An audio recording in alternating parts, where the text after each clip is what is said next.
Good late morning. This is Oki at her potager garden. Show you what I've been working on the front of the house. And so I'll do a quick walkthrough. Papa's been mowing. It just looks so nice. His son and granddaughters are coming, and so we've just got a few days just packed of fun activities, but we want to show our best face. So let me turn this around, show you what I've been working. And there's Pops. He's rolling up the water hose for me. I'm so good about watering, and he's so good about putting it back. Like he cooks and I wash dishes. So all along this brick wall we had poison ivy and briars growing, and it was just taking over, and not just up the wall, but I have some new roses, some ground cover roses right there, and on the other side of the holly, and there's a butterfly bush. Plan on moving them. I just really want whites and greens in this area. So I've got some salvia and some boxwoods, some little ball boxwoods, gems maybe.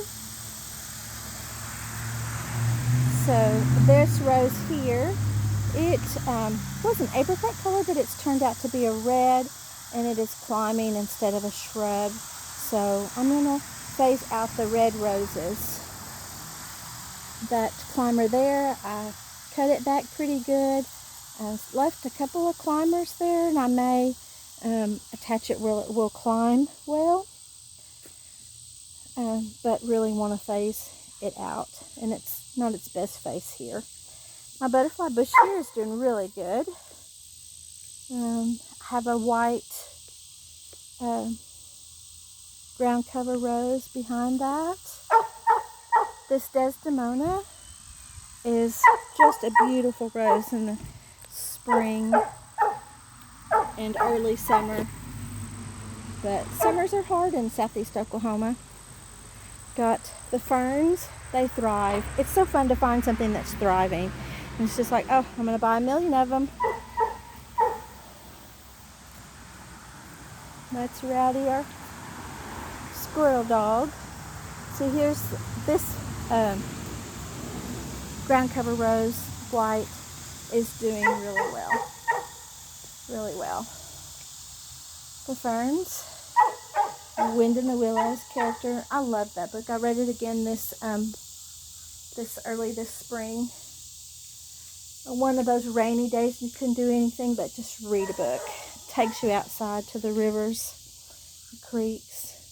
That's soft blue. Here I have 2 ground cover roses, a flag quilt.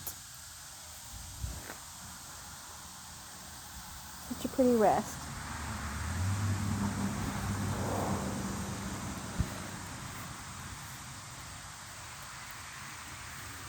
Those roses have turned red, and my shrubs have turned to climbers.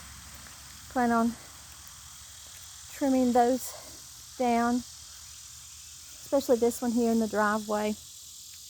But I may leave the red because we do have the red roses along this side.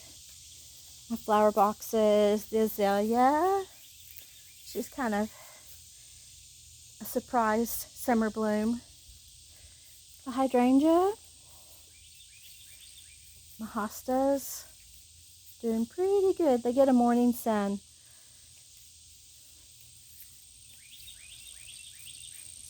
Another hydrangea. This one's doing better.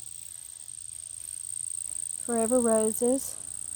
Papa loves the forever roses. See, there's a creeping, I've been calling it creeping Jenny, but then I got to thinking it may be a creeping Charlie. So I've got Jenny and Charlie all mixed up, don't I? Oh, but this does so much better in Oklahoma. And these are the limelights. This is a smaller one, and I don't recall the name, but they do come in different varieties. And there's my baskets, and there's the fern. I can see why people do ferns. I try to do flowers, but this time of year they just kind of wimp out and not be as full. So I think next year I may get all ferns. Okay, this bed here, that hydrangea's doing really well. There's a rose. See those briars there? I'll get to them another day. And my irises, my son gave those to me. I planted them too deep.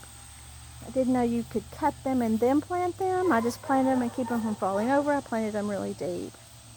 So, the things we learn. I really love these. My yellow ones in the garden have just done really well. But see, look how that chartreuse isn't that beautiful. But see how that is growing there? It's so pretty, and it's hiding all of the wires and pipes, and I do like how it's draping right there. I think it's really pretty. It's just giving the house some stability, like I've been here a while and I love you, but I'm not forgotten. So we'll end on this rose here.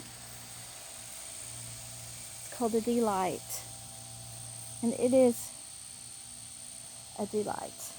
Let me get closer. Look. Isn't she pretty? Look at that. Y'all have a blessed day.